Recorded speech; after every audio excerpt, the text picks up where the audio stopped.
All right, so today we're taking a deep dive into self-consciousness, specifically through the lens of Sebastian Rödl's book, Self-Consciousness. Yeah, it's a fascinating, though quite dense exploration of what it means to be aware of oneself.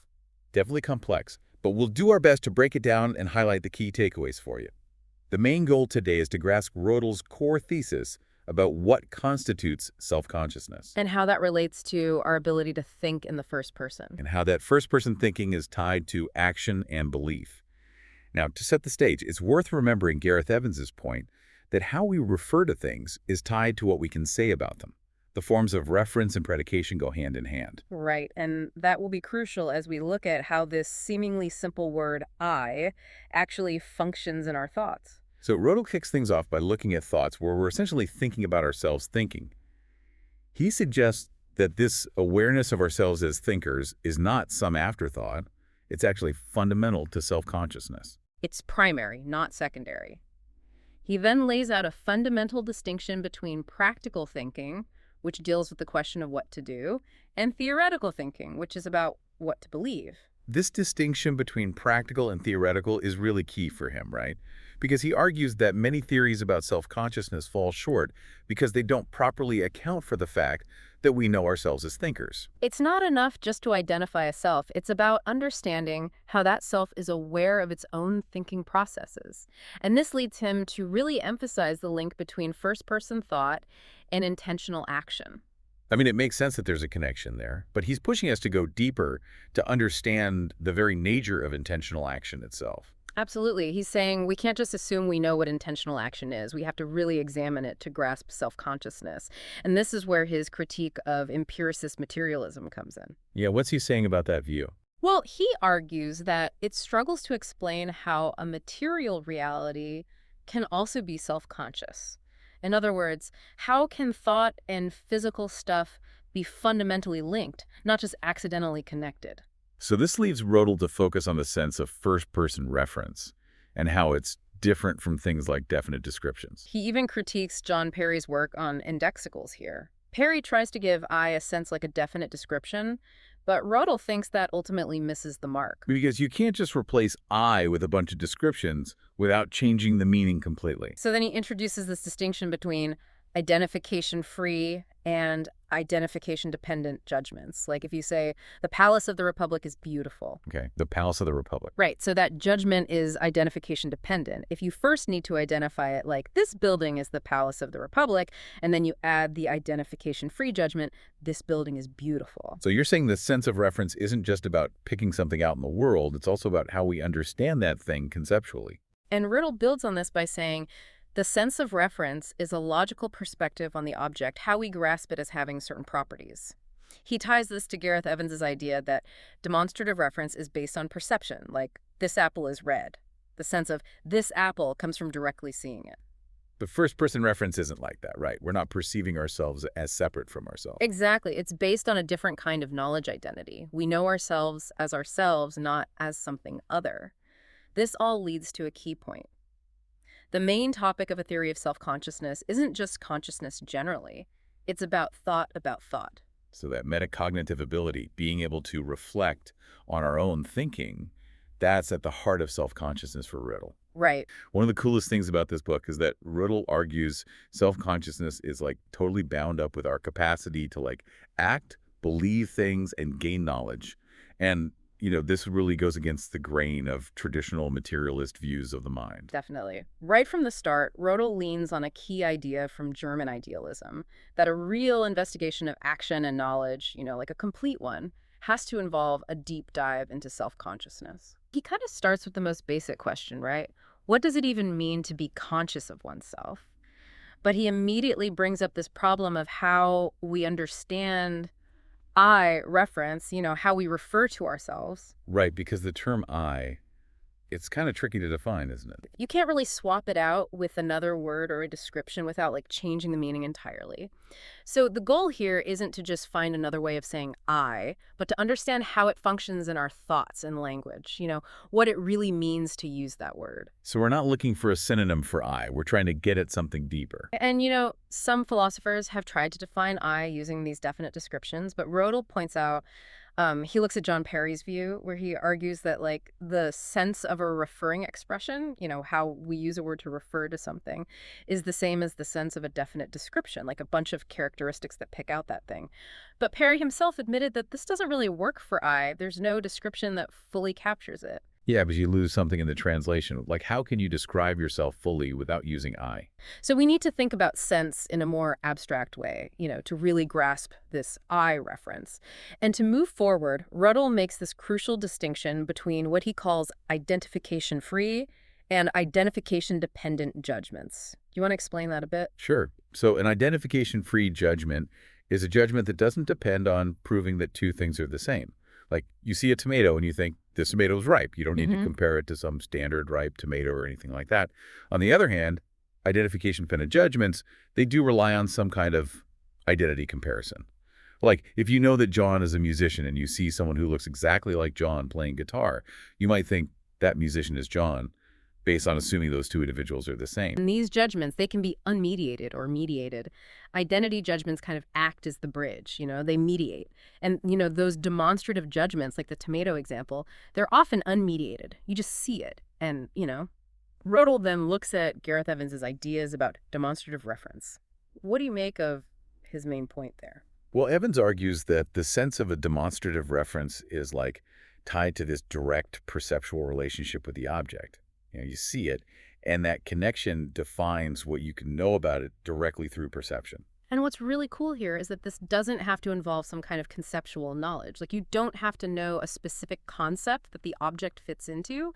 It's just the relationship itself, the perception, that lets you know stuff about the object. Right, like you don't need to think that's a red round object with a stem. Yeah. You just see the tomato and you know it's a tomato. And Rödl then emphasizes this idea that the sense of a way of knowing is really about the perspective it gives you on the object. Like, it's the principle behind unmediated knowledge. And this principle can be like an individual concept, like the tallest building in the city, or a relation-like perception. But how does all of this apply to that I reference problem? This is where it gets really interesting.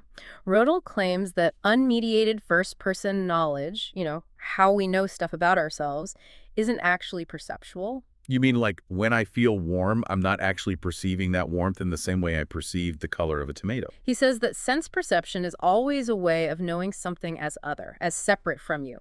So first-person reference has to rely on a different kind of knowledge-providing relationship, and that relationship is simply identity. It's being yourself. So recognizing that I refers to me as a second step.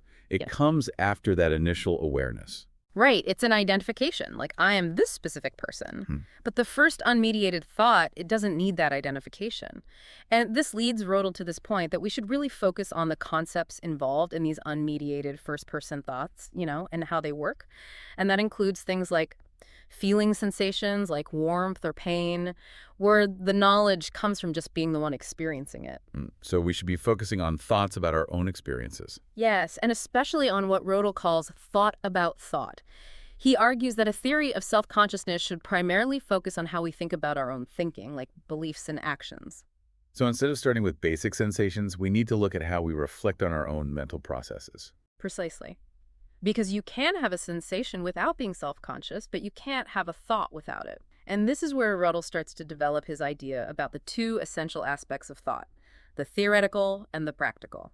He wants to explain how this non-receptive, non-empirical first-person knowledge that we have can actually be knowledge of a material reality, of ourselves as physical beings. All right, so let's dive into practical thought then. Rödl says there's this deep connection between practical reasoning and action. Can you unpack that a bit? Sure. He says they are like two sides of the same coin. He sees practical reasoning as the thought behind a movement, and action as the movement that comes from that thought. And in that space between thinking and acting, there's this special kind of knowledge, what Anscombe called practical knowledge. It's the knowledge you have of your own actions, the knowledge that comes from intending to do something. And practical reasoning, for Rödl, about figuring out what to do, right? It's about figuring out what action to take. And that means considering reasons for acting, what makes a certain action the right one. So it's like weighing different options and figuring out what the best course of action is? Yes, but Rödl cautions against thinking that every time we say, I should do this, it means we've gone through this big process of practical reasoning, with a specific goal in mind. He says there's also this thing called an order that kind of shapes the question of what to do. What does he mean by order in this context? He means like a guiding principle or a structure that gives meaning to the question. He talks about internal orders, which are like inherent to a thing, like the purpose of a house is to provide shelter. And then there are external orders, where the standard comes from outside, like a merchant wanting to sell only the prettiest fruits. So how does this relate to things like the instrumental syllogism? That if I want B and A leads to B, then I should do A kind of logic. Well, Rödl sees that as a core part of practical reasoning. The key here is the time element. The desire for B lasts throughout the entire process of doing A, and until you achieve B, it has this temporal dimension of a movement. And he compares this with Davidson's idea of calculation from desire, where you form an intention by weighing different desires you have. But wouldn't that still lead to a decision about what to do? Yeah, but Rödl argues that this calculation from desire doesn't quite fit because its conclusion is like a snapshot, a state. But a movement, an action, is a process. Right, like deciding to eat an apple is a state, but the actual act of eating it is a process that unfolds over time. Exactly. And he then talks about finite and infinite ends. Finite ends are like goals that you reach and then they're done. But infinite ends, like health or justice, they're ongoing. So how do these infinite ends fit into that bigger order of what to do? Rödl argues that the order behind what to do is what he calls a practical life form. It's this objective unity of all those infinite ends. And he criticizes theories that try to explain this unity based on subjective preferences, because those can change all the time, right? If the order was subjective, it wouldn't really be unified. So this practical life form is like the underlying structure that guides all our actions. Yeah, you could say that. And he says the instrumental syllogism actually plays a role in revealing that practical life form because it shows how our actions can manifest these infinite ends. Okay, that's a lot to unpack. But let's move on to action explanation then. Rödl says that describing an intentional action means explaining the because behind it, like why someone did something. And he says the relevant cause here isn't just any old cause, but a course of practical reasoning. What does he mean by that? It's about the reasons. Not just the physical chain of events. Like, if you say she's picking an apple because she wants to eat it, you're not just describing her movement. You're saying she has a reason for doing it, that she believes picking the apple will lead to her eating it.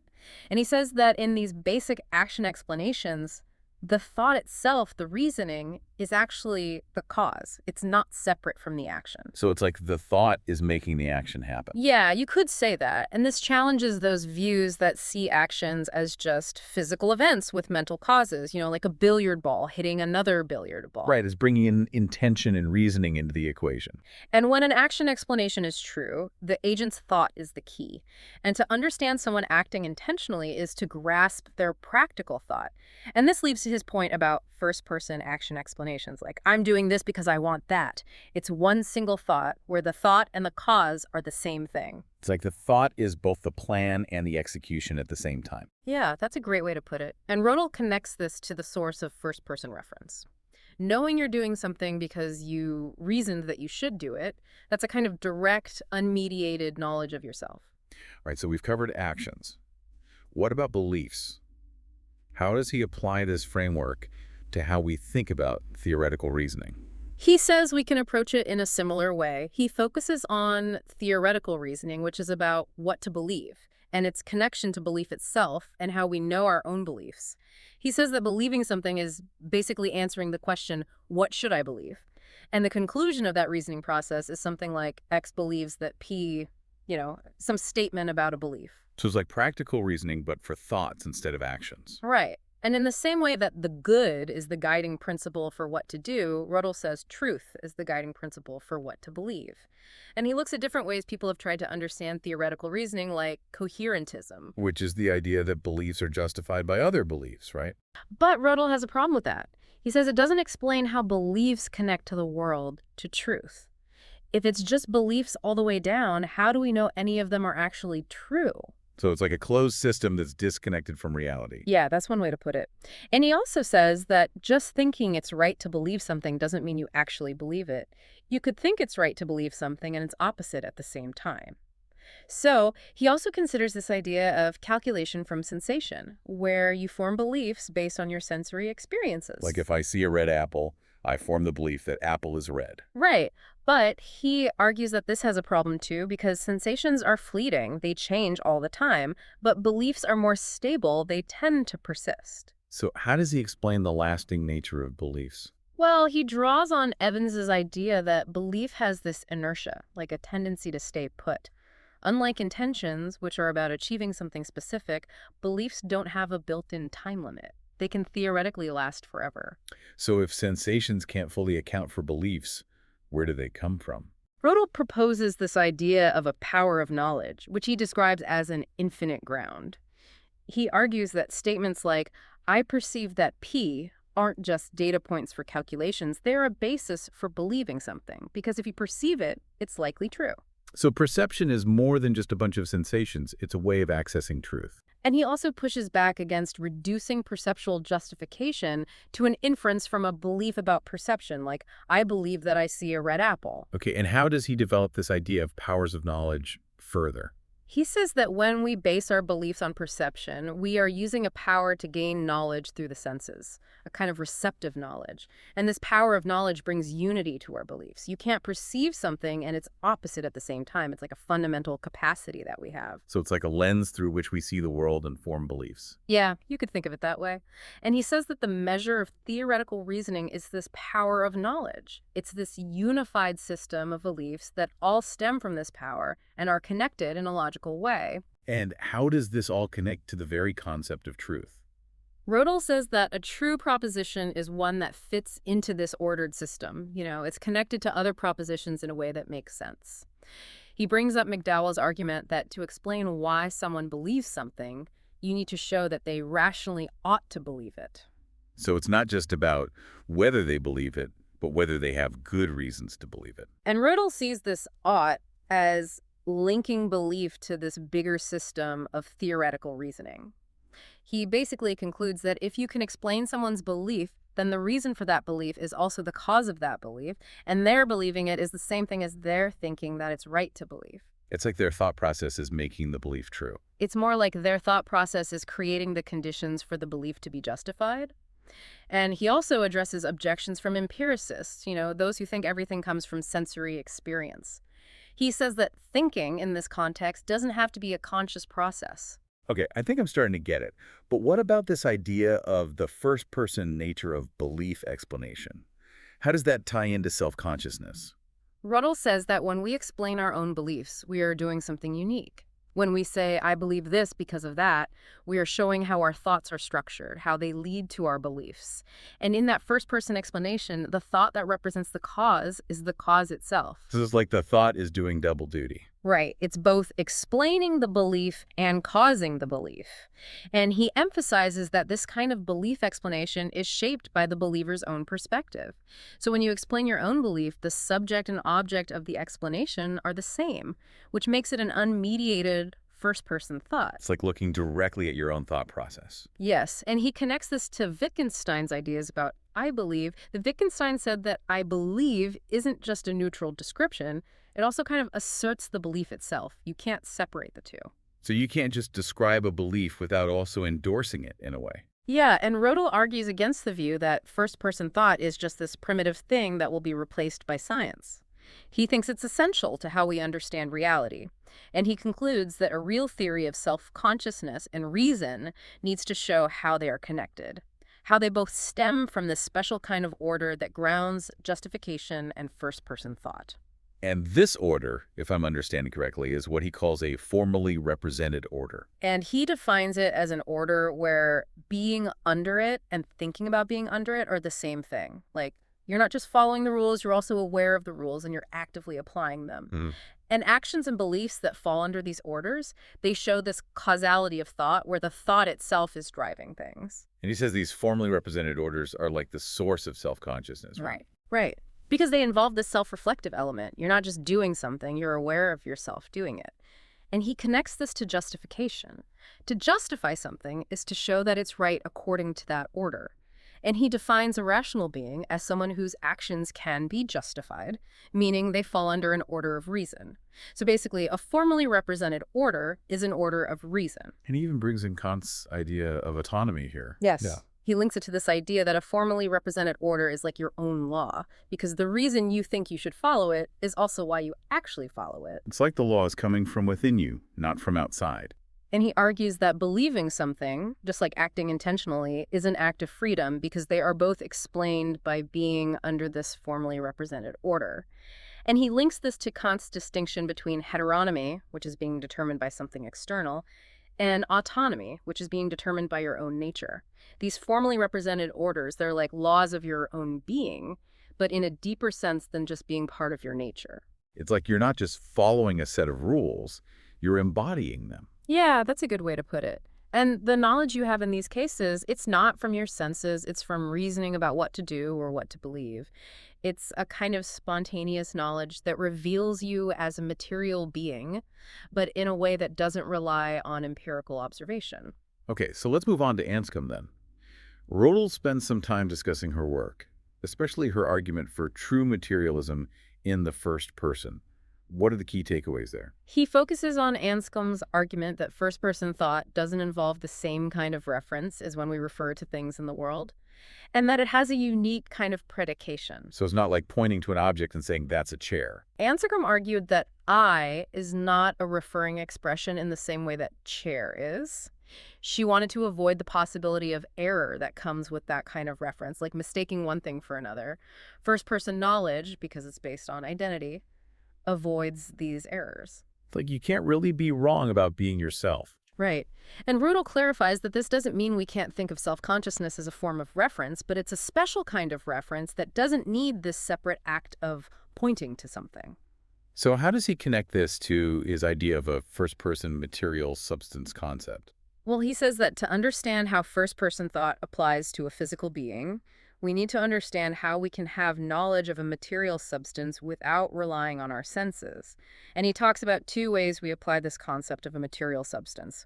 One is thinking that something has certain properties, and the other is thinking that something is doing something, which implies it exists over time. So it's like seeing the substance as a unified thing with properties and actions. Yes, and he argues that first-person thoughts like, I'm doing this, apply this material substance concept to ourselves. And the key insight is that through this combination of action explanation and practical reasoning, we have a kind of spontaneous, non-empirical knowledge of our own movement and the kind of substance we are. We know what we are by doing what we do. In a way, yes. We know ourselves as a material substance that has this capacity for thought and action. Okay, that's a really interesting idea. Now, moving on to receptive knowledge, Rödl contrasts this with spontaneous knowledge and discusses what he calls the antinomy of knowledge. What's that all about? He contrasts spontaneous knowledge, which is knowledge of ourselves as ourselves, with receptive knowledge, which is knowledge of things outside of us. And he points out this assumption that many empiricists make, that the only way to know about our sensory connection to the world is through empirical observation itself. So to know that you see a tree, you have to observe yourself seeing the tree. Yes, and he argues that this leads to an infinite regress, because to know that you're observing yourself seeing a tree, you'd have to observe yourself observing yourself, and so on. He also discusses the debate between internalism and externalism in epistemology. Could you refresh our memory on what those positions are? Sure. Internalism says that to know something about an object, you have to know that you have a sensory relationship to it, which leads to that infinite regress problem. Externalism says you don't need to know about that relationship, you just need to have it. So internalism is like being aware of the connection, and externalism is just having the connection. Yeah, that's a good way to put it. And Rödl says this whole debate comes from this dogma that there's no way to know about a material relationship without empirical observation. But he thinks there is. He argues that receptive knowledge, when understood as justified true belief that's explained by a formally represented order, is actually an object of spontaneous knowledge. So we know that we know things through our senses. Yes, because we have that power of knowledge. And he also talks about fallibilism, the idea that our knowledge can be wrong. But doesn't that contradict the idea that we know we have this power of knowledge? He addresses that. He says that just because we can be wrong sometimes doesn't mean we can't know anything. He explains it through the idea of powers. Like, you can have the power to do something, but you can still fail to do it sometimes. And he says that receptive knowledge is like that. It's an act of a power that we have, but it's a fallible power, meaning it can lead to errors. Okay, so how does all of this affect our understanding of epistemology, the study of knowledge? Well, Rödl says it has two main consequences. First, it means that the concept of knowledge and the reality of knowledge are inseparable. We know that we have the power of receptive knowledge because we can reflect on our own belief explanations. When we understand how we form beliefs, we see that we have this power. So knowing about knowledge is a form of knowledge itself. And second, he says that epistemology itself is a kind of first-person knowledge. It's not just about observing and making inferences. It's about articulating what we know about ourselves from the inside. So it's like epistemology is a form of self-knowledge. That's a good way to put it. And he argues against skeptics who say that we can't really know anything for sure. He says that this self-knowledge is a genuine form of knowledge. Okay, that makes sense. Now, lastly, let's talk about the second person. How does Rödl apply all of this to how we understand other people? He says that understanding how we apply concepts of thought to others is crucial for understanding how we apply them to ourselves. He looks at how we explain the actions and beliefs of other people and what kind of causality is involved. It's like, how do we know that other people have minds and thoughts like our own? Yeah, that's the basic question. And he argues that just like with first-person explanations, these explanations ultimately refer to the subject's knowledge of an order of reason. To know another person as a self-conscious being, we need to appeal to this order. So it's not just about observing their behavior, it's about understanding their reasons. And he argues against the view that we can understand other minds purely through observation or through some kind of inference from their behavior. He thinks we need to grasp this shared order of reason. And he argues that there's no way to know about an order of reason through just receptive knowledge, right? Yes, he quotes Kant here, saying that a thinking being cannot be known through outer experience. We can't know another person's mind just by looking at them. We need something more. We need the spontaneous knowledge, this understanding of the order of reason that governs their thoughts and actions. And he argues that we can't even imagine someone having a radically different order of reason than our own because we wouldn't have the concepts to understand it. It would be like trying to see a color that doesn't exist. So we're kind of limited by our own way of thinking. In a way, yes. But that doesn't mean we can't understand other people. He introduces this idea of thought for two, where the same spontaneous power is at work in both the person thinking and the person being thought about. So it's like a shared thought process. Yeah, you could think of it that way. And this shared understanding relies on shared concepts and a shared order of reason. When we agree with someone, it shows that we are operating under the same order. So understanding is based on this shared foundation. And he applies this to action as well. When we understand another person's actions, we are appealing to the shared practical life form, this shared understanding of what's good and what's worth doing. So to really understand another person, we need to connect with them on this deeper level of shared reason. That's the main takeaway. And he concludes that second-person reference, how we refer to other minds, is not primarily perceptual, but intellectual. It's mediated by this shared order of reason. Okay, so we've covered a lot of ground here. Can you sum up Rödl's core argument about self-consciousness? In a nutshell, he argues that self-consciousness is not a separate faculty or ability, but something that's woven into our capacity for action, belief, and knowledge. It's a kind of spontaneous knowledge that comes from our ability to bring ourselves under these normative orders of reason. And this challenges traditional materialism. Right. Yes, because it suggests that our mental lives are not just a product of physical processes. There's this non-empirical, self-conscious aspect to our minds that materialism struggles to account for. So what's the key takeaway for our listeners? I think the most important thing is to recognize that understanding self-consciousness requires understanding the nature of reasoning, both practical and theoretical, and these formally represented orders that shape our thinking. It's in the structure of our reasons that we find the key to understanding ourselves. That's a powerful insight. And it makes you wonder, if our very ability to be self-conscious is rooted in these shared orders, what does that say about the nature of community and understanding? Something to ponder. Thank you for joining us for this deep dive into Rödl's work. It's been a fascinating conversation.